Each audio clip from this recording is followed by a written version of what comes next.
आप सभी छात्रों का स्वागत है Subhash study centre YouTube channel पर। और आज के इस वीडियो में मैं लेकर के आ चुका हूं कक्षा 10 के जितने भी विद्यार्थी 2023 बोर्ड परीक्षा में 70 में 70 अंक लाना चाहते हैं हिंदी विषय के पेपर में। तो आज का यह वीडियो आप सभी के लिए वेरी इंपॉर्टेंट होगा, क्योंकि आज के इस वीडियो में मैं आपको बताने वाला हूं हिंदी विषय का यह जो मॉडल पेपर है। और इस मॉडल पेपर का यहां पर आप देख सकते हो खंड बा के अंतर्गत जो वर्णनात्मक प्रश्न पूछे गए हैं, जो कि पूछे गए हैं 50 अंक के, यानी जो वर्णनात्मक प्रश्न आएंगे आपकी बोर्ड परीक्षा में 50 नंबर के पूछे जाएंगे। और इन प्रश्नों का आंसर आपको बोर्ड की परीक्षा में कैसे लिखना है, आज के इस वीडियो में मैं आपको संपूर्ण जानकारी देने वाला हूं। और इस मॉडल पेपर के जो 20 प्रश्न हैं जिनका आंसर मैंने OMR शीट में फिल करके बता दिया है, आप सभी लोग उस वीडियो को जरूर देख लें और शेयर भी कर दें। साथ ही आपको OMR शीट कैसे भरनी है मैंने वीडियो ऑलरेडी प्रोवाइड करा दिया है, आप देख सकते हो। क्योंकि यदि आप OMR शीट भरने में जरा भी लापरवाही करते हो या जरा भी आपसे गलती होती है तो ये 20 नंबर आपके कट जाएंगे, यानी 20 नंबर आपको नहीं मिलेंगे। तो इसलिए आप उस वीडियो को जरूर देख लो। तो चलिए यहां पर आप देख सकते हैं जो खंड बा में जो कि वर्णनात्मक प्रश्न पूछे गए हैं 50 नंबर के। यहां पर पहला प्रश्न क्या पूछा गया है, निम्नलिखित गद्यांश पर आधारित 3 प्रश्नों का उत्तर दीजिए। तो गद्यांश होंगे 2 और गद्यांश के नीचे दिए गए हैं 3 प्रश्न। प्रत्येक गद्यांश के नीचे आपको किसी एक गद्यांश के नीचे दिए गए प्रश्नों का उत्तर देना है। तो मैं आपको बताऊंगा यहां पर जो है गद्यांश कुसंग का ज्वर सबसे भयानक होता है, यह केवल नीति और सद्वृत्ति का ही नाश नहीं करता बल्कि बुद्धि का यहां पर क्षय होगा, क्षय करता है। किसी युवा पुरुष की संगत यदि बुरी होगी तो वह उसके पैरों में बंधी चक्की के समान होगी जो उसे दिन दिन अवनत के गड्ढे में गिराती जाएगी, और यदि अच्छी होगी तो सहारा देने वाली बाहु के समान होगी जो उसे निरंतर उन्नति की ओर उठाती जाएगी। इस गद्यांश का पहला प्रश्न है उपर्युक्त गद्यांश का संदर्भ लिखिए। तो कैसे लिखा जाएगा संदर्भ, यहां पर आप देख पा रहे हैं इस तरीके से आपको हेडिंग डाल देना है अपनी बोर्ड परीक्षा की कॉपी पर, खंड बा वर्णनात्मक प्रश्न। इसके बाद आपको इस तरीके से हेडिंग डालना है प्रश्नोत्तर नंबर 1 और 1 का आ, यानी पहले गद्यांश का पहला प्रश्न। फिर हेडिंग डालना है संदर्भ। सबसे पहले आपको अपनी कॉपी पर इस तरीके से आपको अच्छे से स्केल से लाइन खींच देनी है। इसके बाद आपको सारा कार्य करना है। तो संदर्भ कैसे लिखा जाएगा इस पाठ का, प्रस्तुत गद्यांश हमारी पाठ्य पुस्तक हिंदी आपको ब्लैक पेन से लिखना है। संदर्भ लिखने का भी तरीका होता है, ऐसे ही आप संदर्भ नहीं लिख सकते। यदि आप अलग तरीके से लिखते हैं, शॉर्ट में लिखते हैं तो आपके नंबर कट जाएंगे। तो इसलिए प्रस्तुत गद्यांश हमारी पाठ्य पुस्तक हिंदी आपको ब्लैक पेन से लिख देना है कि गद्य खंड भी आपको ब्लैक पेन से लिखना है। निसंकलित मित्रता शीर्षक पाठ से उत्तरित है। पाठ का नाम भी मैंने यहाँ पर ब्लैक पेन से लिखा है, आपको भी ब्लैक पेन से ही लिखना है सिंगल इन्वर्टेड कामा के अंतर्गत। फिर इसके लेखक कौन है, आचार्य रामचंद्र शुक्ल जी हैं। तो लेखक का नाम भी आपको ब्लैक पेन से सिंगल इन्वर्टेड कामा के अंतर्गत ही लिखना है। संदर्भ लिखने का सही तरीका यही है, आपको यहां से 2 नंबर पूरे पूरे मिल जाएंगे। इसके बाद यहां पर आप देख पा रहे हैं अगला प्रश्न क्या है इस गद्यांश का कि रेखांकित अंश की व्याख्या कीजिए। तो यहां पर आप देख पा रहे होंगे कि युवा पुरुष की संगत यदि बुरी होगी तो वह उसके पैरों में बंधी चक्की के समान होगी जो उसे दिन दिन अवनत के गड्ढे में गिराती जाएगी। इतना अंश रेखांकित है और इसी की व्याख्या करनी है। तो जितना भी अंश रेखांकित होगा आपकी बोर्ड परीक्षा के गद्यांश में आपको उसी की व्याख्या करनी होगी। इस तरीके से प्रश्नोत्तर नंबर 12 मैंने हेडिंग डाल दी है। इसके बाद हेडिंग क्या डाली है, रेखांकित अंश की व्याख्या। तो क्या हो जाएगी रेखांकित अंश की व्याख्या कि बुरी संगत भयानक रोग सदृश है, यह अच्छे गुणों का विनाश करने के साथ बुद्धि को भी नष्ट कर देती है। यदि किसी युवक की संगत बुरी हो गई तो वह पत्थर की चक्की की भांति इसके पैरों में बंध जाती है, वह गतिहीन हो जाता है और उसकी बुद्धि नष्ट हो जाती है। वह दिन प्रतिदिन विनाश के गर्त में गिरता चला जाता है। किंतु यदि अच्छी संगत मिल जाए तो बुरी संगत में पड़ा व्यक्ति गर्त से निकलकर यानी गड्ढे से निकलकर सारी बुराइयों से मुक्त होकर प्रगति के पथ पर चलने लगता है। इस तरीके से रेखांकित अंश की व्याख्या हो गई। इसके बाद अगला प्रश्न है इस गद्यांश का, यहां पर आप देख सकते हो, कुसंग और अच्छी संगत में क्या अंतर होता है।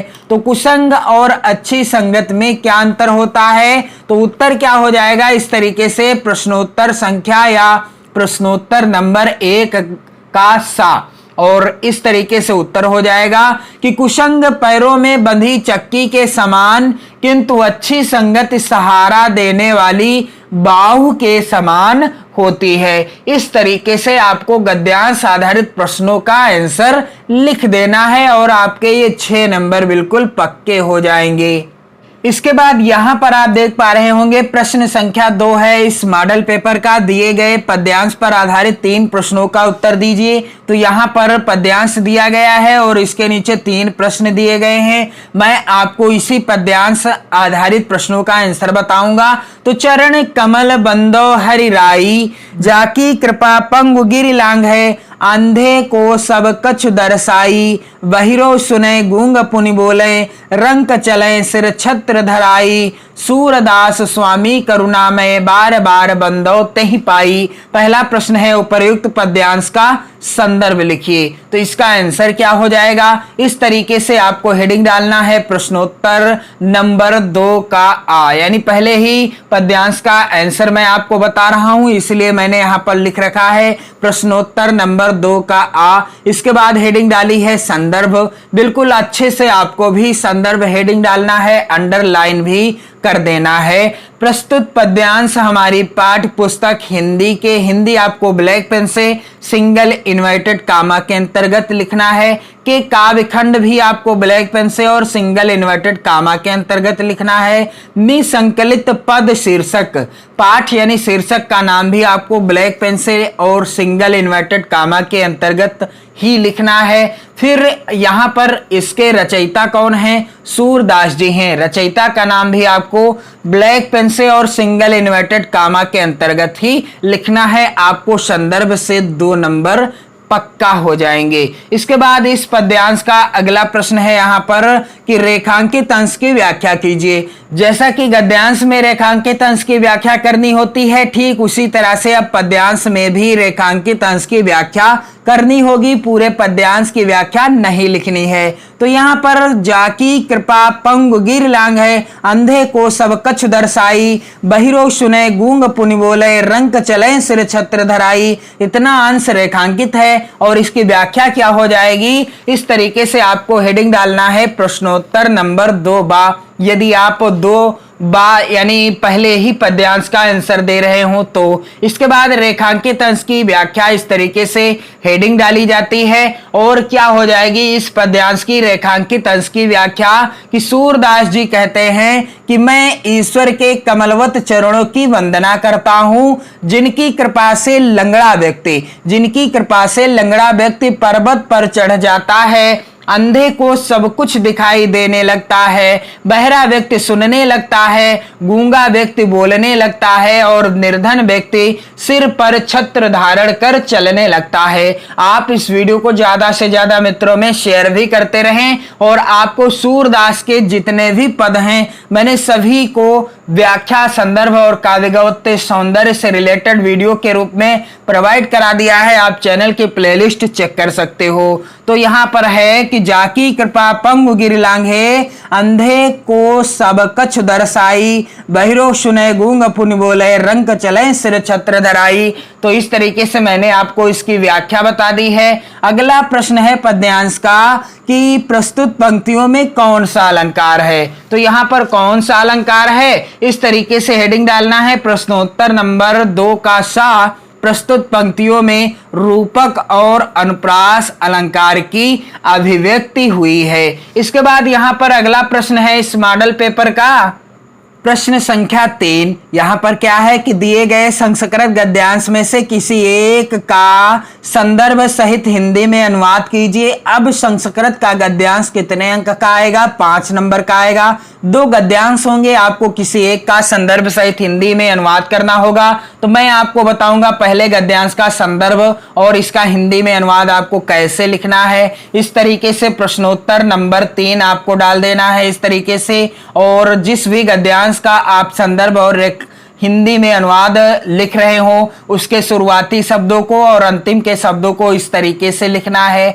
जैसा कि उदाहरण के लिए यहाँ पर आप देख सकते हो, मैंने पहले गद्यांश के शुरुआती शब्दों को और इसके अंतिम के शब्दों को इस तरीके से ब्लैक पेन से अच्छे से लिख रखा है। फिर हेडिंग डाली है संदर्भ। प्रस्तुत गद्यांश हमारी पाठ्य पुस्तक हिंदी आपको ब्लैक पेन से सिंगल इन्वर्टेड कामा के अंतर्गत लिखना है। के संस्कृत खंड भी आपको ब्लैक पेन से लिखना है।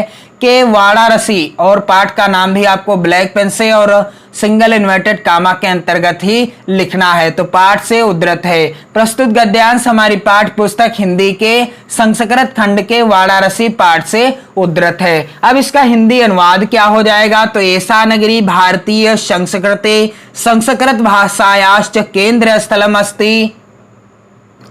इस तरीके से आपको हेडिंग डालना है हिंदी अनुवाद, और क्या हो जाएगा कि यह नगरी भारतीय संस्कृति और संस्कृत भाषा का केंद्र स्थल है। इसके बाद यहां पर आप देख सकते हैं लिखा हुआ है गद्यांश के अंतर्गत कि आगे लिखा क्या है, इत एव संस्कृत वांग्मय से संस्कृतेश्च आलोकाः सर्वत्र प्रसताः मुगल युवराजः दाराशिकोः अत्रागत्य भारतीय दर्शन शास्त्राणां अध्ययनम अकरोत। क्या हो जाएगा इसका हिंदी अनुवाद कि यहीं से संस्कृत साहित्य और संस्कृति का प्रकाश सब जगह फैला था और मुगल युवराज दारा शिकोह ने यहाँ आकर भारतीय दर्शन शास्त्रों का अध्ययन किया था।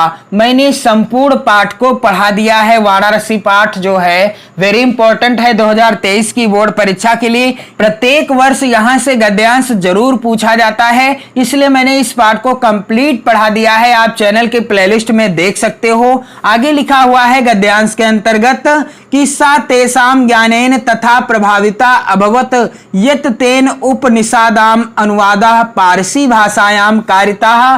क्या हो जाएगा इसका हिंदी अनुवाद कि सा तेषाम अर्थात वह उनके ज्ञान से ऐसा प्रभावित हुआ कि उसके द्वारा उपनिषदों का अनुवाद फारसी भाषा में कराया गया। इसके बाद यहां पर अगला प्रश्न है कि दिए गए प्रश्न संख्या 4 क्या है, दिए गए संस्कृत पद्यांश में से किसी एक का संदर्भ सहित हिंदी में अनुवाद कीजिए। तो अब आपसे 2023 की बोर्ड परीक्षा में संस्कृत के 2 पद्यांश पूछे जाएंगे, जैसा कि यहां पर आप देख सकते हो, और आपको किसी एक का संदर्भ और हिंदी में अनुवाद करना होगा, जिसके लिए अब आपको 5 नंबर मिलेंगे।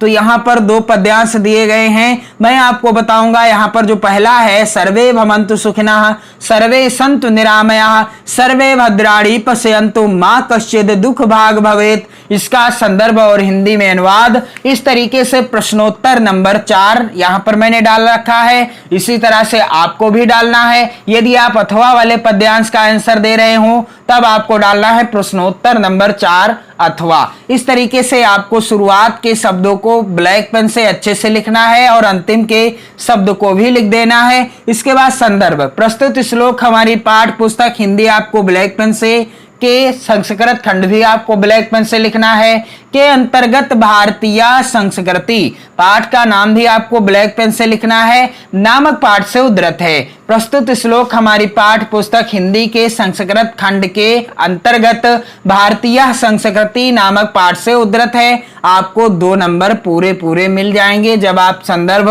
सेम इसी तरह से लिखेंगे बोर्ड परीक्षा में। इसके बाद हिंदी अनुवाद क्या हो जाएगा, इस तरीके से हेडिंग डाली जाएगी।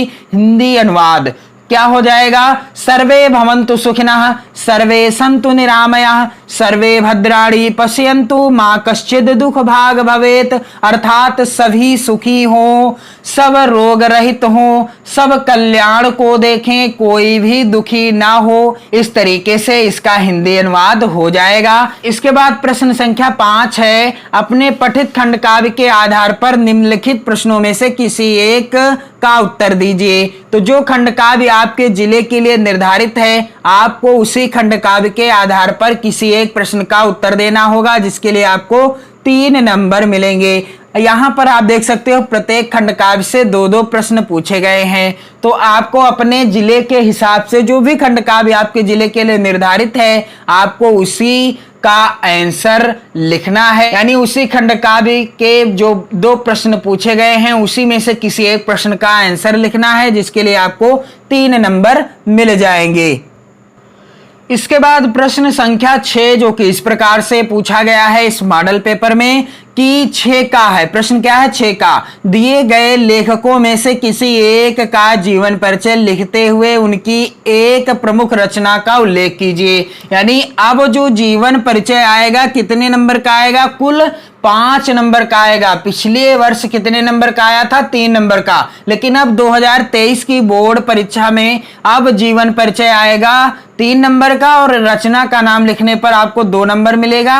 यानी कुल आप 5 नंबर पक्के कर सकते हो जीवन परिचय, यदि आप अच्छे तरीके से 2023 की बोर्ड परीक्षा में लिखते हो। तो यहां पर दिए गए हैं आचार्य रामचंद्र शुक्ल जी का नाम, अगला नाम दिया गया है जयशंकर प्रसाद, और तीसरा विकल्प है डॉक्टर राजेंद्र प्रसाद। तो मैं आपको बताऊंगा जयशंकर प्रसाद जी का जीवन परिचय कैसे लिखें, सही तरीका क्या है। तो यहां पर आप देख पा रहे हैं इस तरीके से हेडिंग यहां पर मैंने डाली है प्रश्नोत्तर नंबर 6 का, और यहां पर दूसरे नंबर पर है इसलिए मैंने दूसरा यहां पर लिखा है, फिर यहां पर भी लिख दिया है अच्छे से। सेम ऐसे ही आपको लिखना है। जिस भी जीवन परिचय को आप लिखेंगे उसका नाम यानी उस लेखक का नाम अच्छे से लिखना है। यहां पर उदाहरण के लिए आप देख सकते हो जयशंकर प्रसाद, फिर मैंने यहां पर हेडिंग डाली है जीवन परिचय, और इस तरीके से लिखना है। यदि जयशंकर प्रसाद जी का जीवन परिचय आप लिख रहे हो तो बाबू जयशंकर प्रसाद का जन्म काशी के एक प्रतिष्ठित वैश्य परिवार में सन 1889 ईस्वी में, कब? सन 1889 ईस्वी में हुआ था। आप ध्यान दीजिएगा जितना मैंने यहां पर ब्लैक पेन से लिखा है इस जीवन परिचय के अंतर्गत, तो आप जब जयशंकर प्रसाद जी का जीवन परिचय लिखिएगा आप भी ब्लैक पेन से ही इन सब चीजों को लिखिएगा। यानी जितना इस जीवन परिचय के अंतर्गत आपको ब्लैक पेन से लिखा हुआ दिख रहा है। इनके पिता श्री देवी प्रसाद साहू सुंघनी साहू के नाम से प्रख्यात थे। यानी जयशंकर प्रसाद जी के पिताजी का क्या नाम था? श्री देवी प्रसाद जी था, और ये सुंघनी साहू के नाम से प्रसिद्ध थे।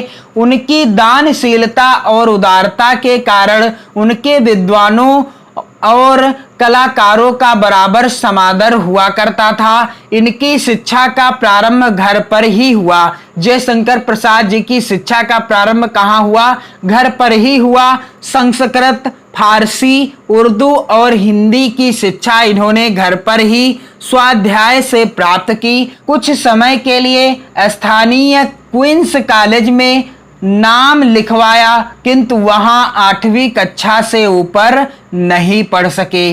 12 वर्ष की अल्पायु में इनके पिता का देहांत हो गया और इनका अधिकांश जीवन काशी में बीता। क्षय रोग के कारण प्रसाद जी का देहांत सन 1937 ईस्वी में हो गया। तो इसके बाद आपको इनकी रचना का नाम लिख देना है, जो कि है आकाशदीप, इस तरीके से, और आपको 5 नंबर बिल्कुल पक्के मिल जाएंगे। इसके बाद यहां पर आप देख लीजिए 6 खा प्रश्न है।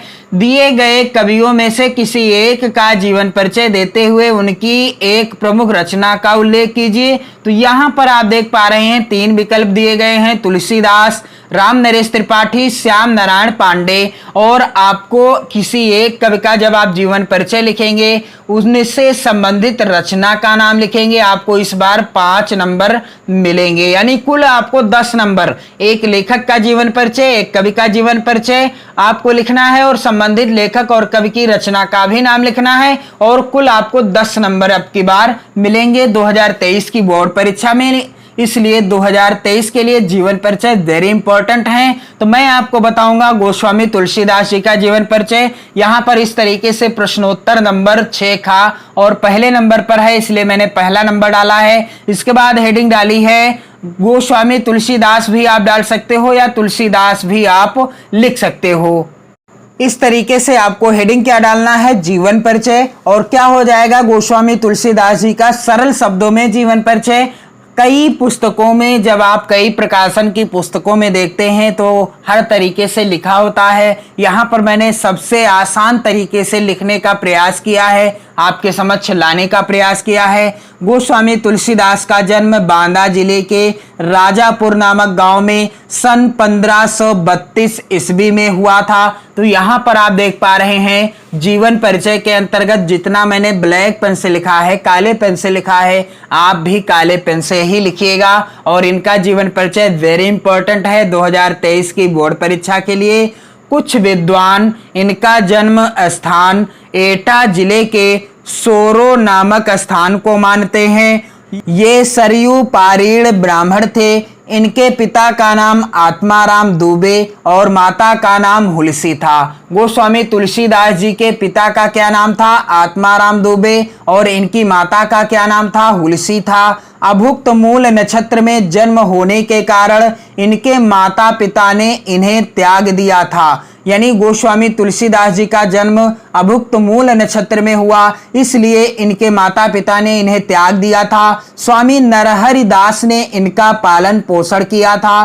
काशी के शेष सनातन नामक विद्वान ने इन्हें वेदों, पुराणों आदि ग्रंथों का ज्ञान कराया था। और गोस्वामी तुलसीदास जी का विवाह दीनबंधु पाठक की पुत्री रत्नावली से हुआ था। किसके साथ हुआ था, दीनबंधु पाठक की पुत्री रत्नावली के साथ हुआ था। और वह पत्नी के प्रेम में बहुत अनुरक्त रहते थे कि पत्नी के उपदेश से ही इनके मन में वैराग्य उत्पन्न हो गया।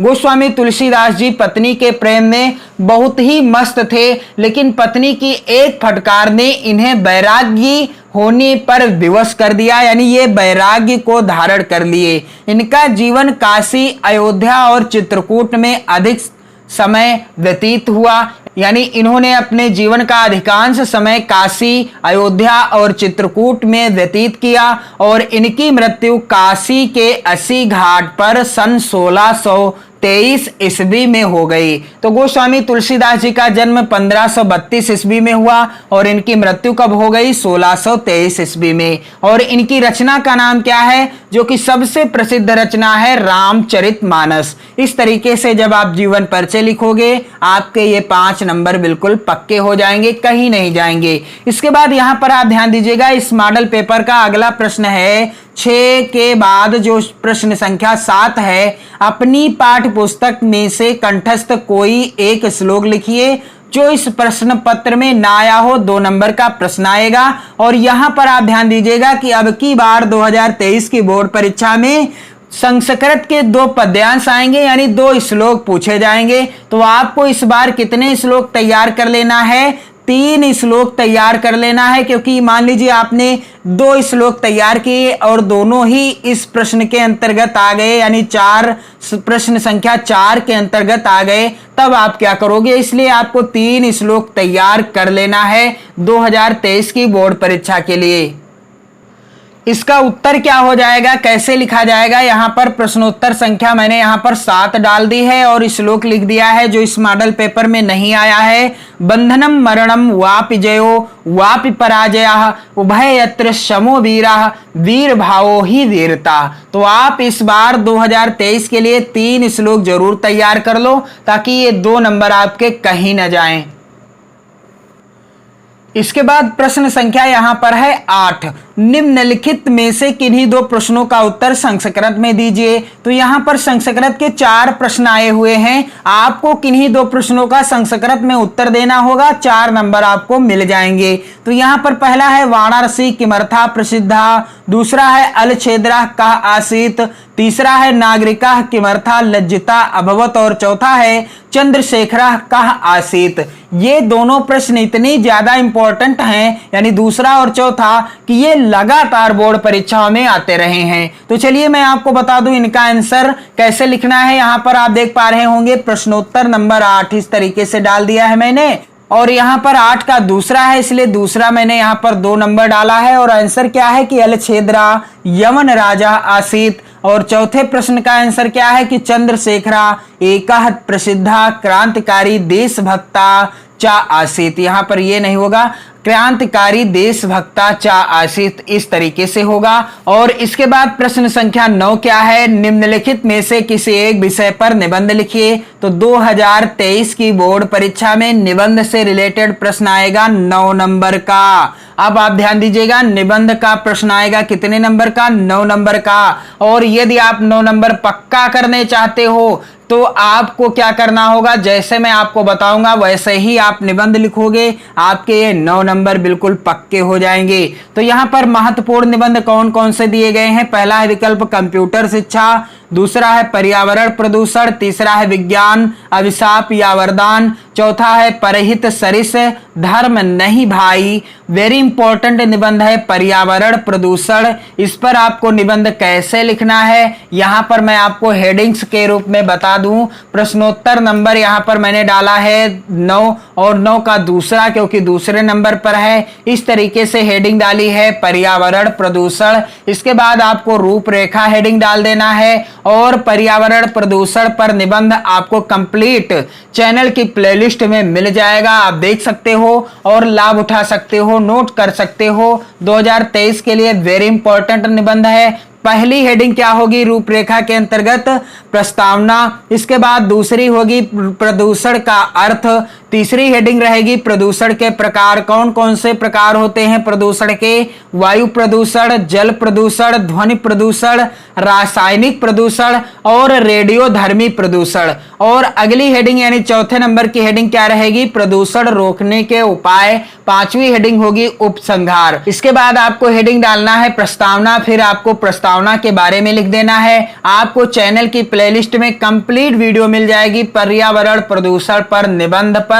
आप चैनल के साथ जरूर जुड़ें और 2023 बोर्ड परीक्षा की बेहतर तैयारी करते रहें। आज के इस वीडियो में मैंने कंप्लीट करा दिया है यह जो मॉडल पेपर मैंने आपको बताया था 2023 बोर्ड परीक्षा के लिए। यह मॉडल पेपर वेरी इंपॉर्टेंट है। इस मॉडल पेपर के 20 जो OMR बेस्ड प्रश्न थे इनका आंसर मैंने OMR सीट में फिल करा दिया है। आप चैनल की प्लेलिस्ट में वीडियो देख सकते हो। और जो खंड बा में प्रश्न थे सभी का मैंने फुल सॉल्यूशन दे दिया है। बहुत ही जल्द मैं आपको अगला मॉडल पेपर जो आपको बता दिया है ऑलरेडी उसको भी सॉल्व कराऊंगा।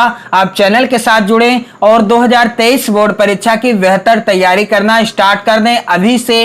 यदि आप अभी से मेहनत करोगे तो 70 में 70 नंबर लेकर आओगे, ये मेरा वादा है। बस मेहनत आपको करनी है और वीडियो को शेयर भी करना है, अपने प्यारे प्यारे कमेंट भी करते रहना है। जय हिंद।